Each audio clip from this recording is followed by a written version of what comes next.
এখনো যে এইভাবে ঘুরে বেড়াচ্ছে, এই লোক সাদা খাতা জমা দিয়ে বিডিও হয়েছিল।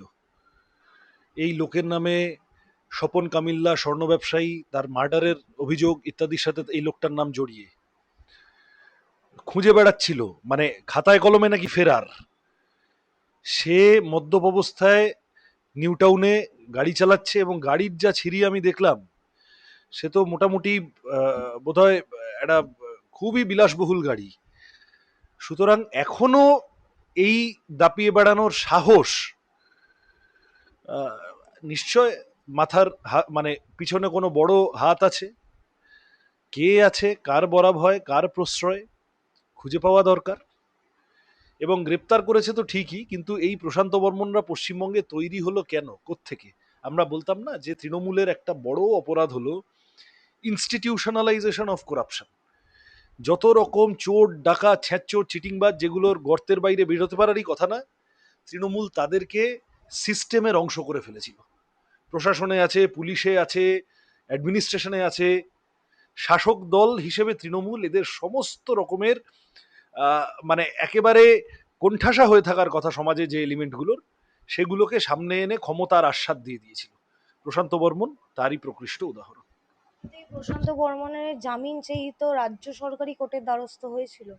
বলছি তো, ইনস্টিটিউশনালাইজেশন অফ করাপশন, কথাটা বললাম না, যে দুর্নীতির প্রাতিষ্ঠানিকীকরণ। দুর্নীতি করবে প্রশান্ত বর্মন, খুনের অভিযোগে নাম জুড়বে প্রশান্ত বর্মনের, ঘটনাচক্রে তৃণমূল আমলে বিডিও। সুতরাং সে যাতে অ্যারেস্ট না হয়, রাজ্য সরকার চলে গেল কোর্টে, তৃণমূলের সরকার। এই করে আসলে সমাজ বিরোধীদের বার্তা দিয়েছিল। তোমার মনে আছে কিনা জানি না, একদম তৃণমূল আসার কিছুদিনের মাথায় বুদ্ধদেব ভট্টাচার্য, তখন তিনি যথেষ্ট কর্মক্ষম তখনও, একটা ইন্টারভিউতে বলেছিলেন যে সমাজ বিরোধীরা মনে করছে এই সরকারটা আমাদের সরকার এসেছে। এই যে সিগন্যাল তৃণমূল দিয়ে দিয়েছিল ধর্ষণের ঘটনার পরে, ধর্ষিতার রেট ঠিক করে দেওয়া, বা মেয়েটা ছোট কাপড় পরেছিল রাত্রিবেলা বাইরে কি করছিল, এই কথাগুলো বলার মানে হচ্ছে ধর্ষকদের উৎসাহিত করা। চুরি ডাকাতি ইত্যাদির ঘটনার পরেও ঘুষ খাচ্ছে তৃণমূলের নেতারা, ভিডিও তো বেরোলো নারদার। সেই নেতাদেরই তারপরের বার এমএলএ করলো, মন্ত্রী করলো, এমপি করলো। তা পাড়ার ছিচকে চোর গুন্ডা তারা বুঝলো যে নেতা যদি ঘুষ খেয়েও, সেই ভিডিও বেরিয়ে যাওয়ার পরেও সে যদি বহাল তবিয়তে মন্ত্রী এমপি থাকতে পারে, তাহলে এই সরকারটা আমাকেও দেখে রাখবে, আমিও তাহলে লোকের পকেট কাটতে বেরিয়ে যাই। এবং এই পকেট কাটা পার্টি, এই সব মিলিয়ে টিএমসি, টাকা মারা কোম্পানি, এটা তো এমনি এমনি লোকে বলতো না। এই চুরি ডাকাতির ফল হচ্ছে প্রশান্ত বর্মনরা, এই চুরি ডাকাতির সিস্টেমের ফল হচ্ছে প্রশান্ত বর্মনরা। এবং তার জামিন চেয়ে যে তৃণমূলের সরকার কোর্টে গিয়েছিল, সেটা হচ্ছে আসলে চোর ডাকাতরা ছিল মমতা ব্যানার্জি সরকারের পায়া, মমতা ব্যানার্জির দলের, মমতা ব্যানার্জি প্রশাসনের পায়া। পায়া না বা থাকলে চেয়ার থাকে না, গদি থাকে না। পায়া বাঁচানোর জন্য যতদূর যেতে হয় ততদূর এরা গিয়েছিল। এটা তুমি দেখেছো সন্দীপ ঘোষদের সময়, এটা তুমি দেখেছো এরকম বিভিন্ন ঘটনার সময়। অপরাধীদের আড়াল করার জন্য চলে গিয়েছে। খোদ মুখ্যমন্ত্রী হয়ে ভবানীপুর থানায় 2011 সালের ঘটনা, গুন্ডা ছাড়িয়ে এনেছিলেন। তো সেই দিনই তো গুন্ডারা সিগন্যাল পেয়ে গেছিল যে এই গভর্নমেন্টটা আমাদের। তার ফল হয়েছে প্রশান্ত বর্মনরা এখনো খোঁয়ারি কাটছে না।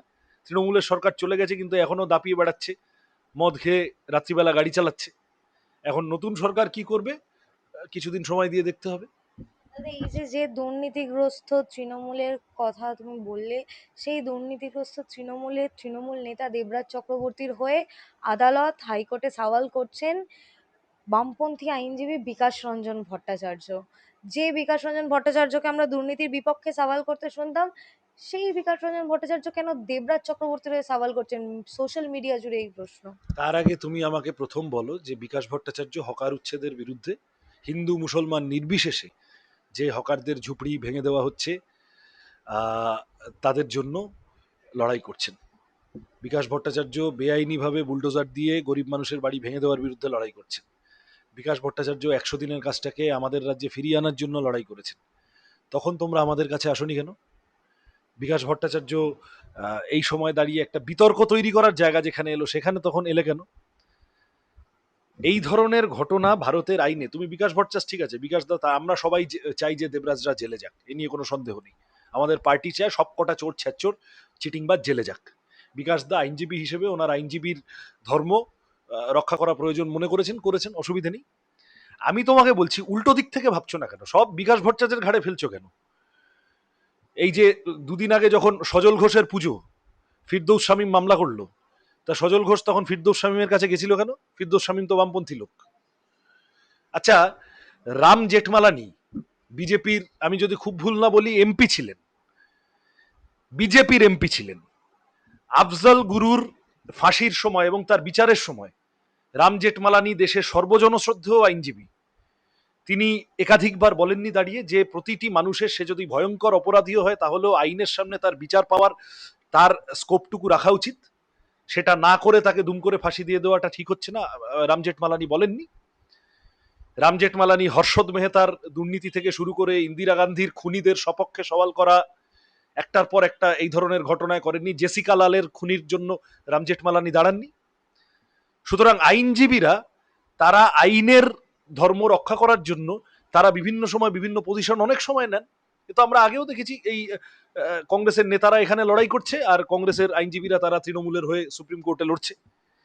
আইনজীবীরা তাদের কতগুলো নিজস্ব জায়গা থেকে করেন, হয়তো বিকাশ দাও করেছেন, আমি জানি না, আমার সাথে তারপরে আর কথা হয়নি, আমি দেখা হলে জিজ্ঞাসা করব।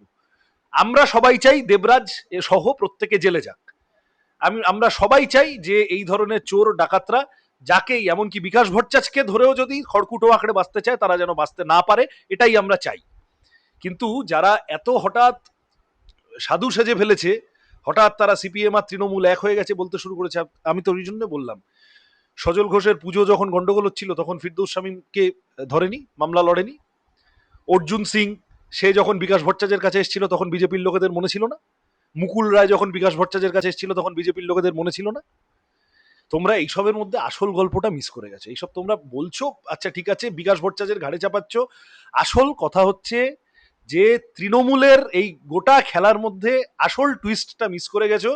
তোমাদের বিকাশ ভট্টাচার্যকে না ধরে দেবরাজকে গিয়ে ধরা উচিত, যে বিশ্ববিখ্যাত কালো কোট পরা আইনি পেশায় এতদিন পরে ফেরত এসেছেন, সর্বরোগ হরি বটিকা দেবী দুর্গতি নাশিনী, তার দলের শ্রেষ্ঠ আইনজীবী মমতা বন্দ্যোপাধ্যায়, তিনি কোর্টে অ্যাপিয়ার করলেন, তারপরেও মমতা ব্যানার্জি আইনজীবী, তার উপর ভরসা না রেখে দেবরাজরা সিপিএম এর বিকাশ ভট্টাচার্যের কাছে কেন গেল? আর কল্যাণ ব্যানার্জি শুনছি বলছে বিকাশ ভট্টাচার্য দুর্নীতির বিরুদ্ধে লড়তো, এখন মুখোশ খুলে গেল, মানে কল্যাণ ব্যানার্জি তার দলের দেবরাজ এবং অদিতি মুন্সিকে দুর্নীতিগ্রস্ত বলে দিল। কি হচ্ছে? তৃণমূল কংগ্রেসটা চৌঠা মেয়ের পরে আমরা যত তাড়াতাড়ি ভেবেছিলাম তার থেকেও তাড়াতাড়ি উবে যাচ্ছে। কর্পূর নাকি একটা সিনেমা বানিয়েছিল না মমতা ব্যানার্জিকে খুশি করতে, বিমান বসুর পিছনে লাগার জন্য কদিন আগে, অরিন্দম শীল, কুণাল ঘোষ ফোষ সব মিলে কর্পূর সিনেমা বানিয়ে কর্পূরের মতো দলটা উবে গেল কয়েকদিনের মধ্যে। এই আজকেও যখন তুমি আমার সাথে কথা বলছো, তৃণমূলের একজন এমপি, সে মুখ্যমন্ত্রী শুভেন্দু অধিকারীর মিটিংয়ে চলে গেছে। তৃণমূলের বিধায়করা, কাউন্সিলররা সব ইস্তফা দিচ্ছে, এই করছে, ওই করছে, তাই করছে। তার মানে হচ্ছে তৃণমূলকে গিয়ে ধরো, বিকাশ ভট্টাচার্যের পিছনে লেগে লাভ নেই।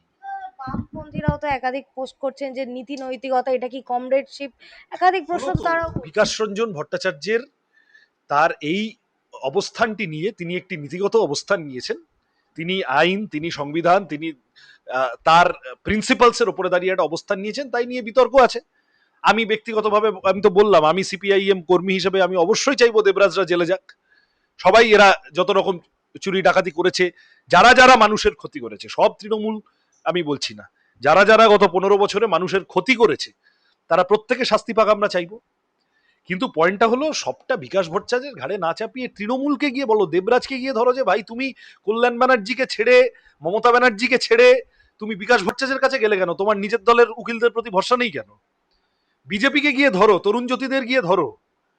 যে দিলীপ ঘোষ যখন মমতা ব্যানার্জির বানানো মন্দিরে চলে গিয়েছিল, তখন সেই দিলীপ ঘোষকেই তো তখন সোশ্যাল মিডিয়ায় দুটো চারটে কথা লিখে এখন তো সেই দিলীপ ঘোষকে মন্ত্রী হিসেবে তোমরা শপথ নেওয়াচ্ছ।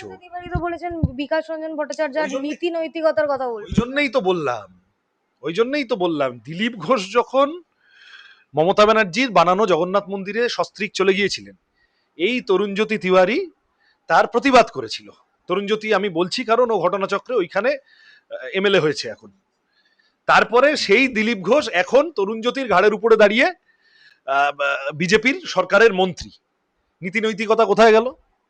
আমি যদি পাল্টা প্রশ্ন করি, আই রিপিট, আমি তোমার কাছে থার্ড টাইম এটা বললাম, ফিরদৌস শামীমের কাছে সজল ঘোষ গেলে তখন তো মনে হয় না, অর্জুন সিং মুকুল রায়রা বিকাশ ভট্টাচার্যের কাছে গেলে তো মনে হয় না।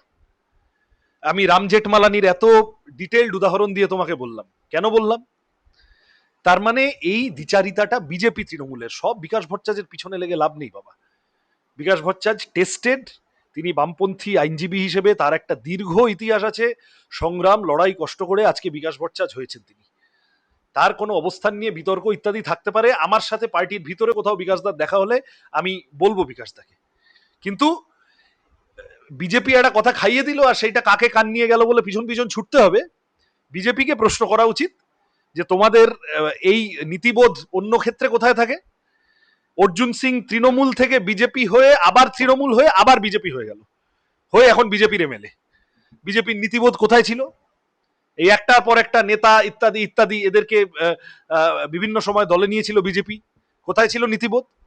আমি বলছি না, বিজেপির প্রার্থী ছিল অনুপম হাজরা, বিজেপির লোক, সে কালকে সোশ্যাল মিডিয়ায় পোস্ট করেছে যে বিজেপির কবিতা প্রেমী রাজ্য সভাপতি, তিনি বলেছিলেন, প্রথমে বলেছিলেন যে বিজেপির তৃণমূলীকরণ হতে দেব না, তারপরে নাকি কাল পরশু শুনলাম বলেছেন ভালো তৃণমূলদের জন্য দরজা খোলা আছে, এরপরে বলবেন আরো ভালো তৃণমূল, এরপর বলবেন মাঝারি তৃণমূলদের জন্য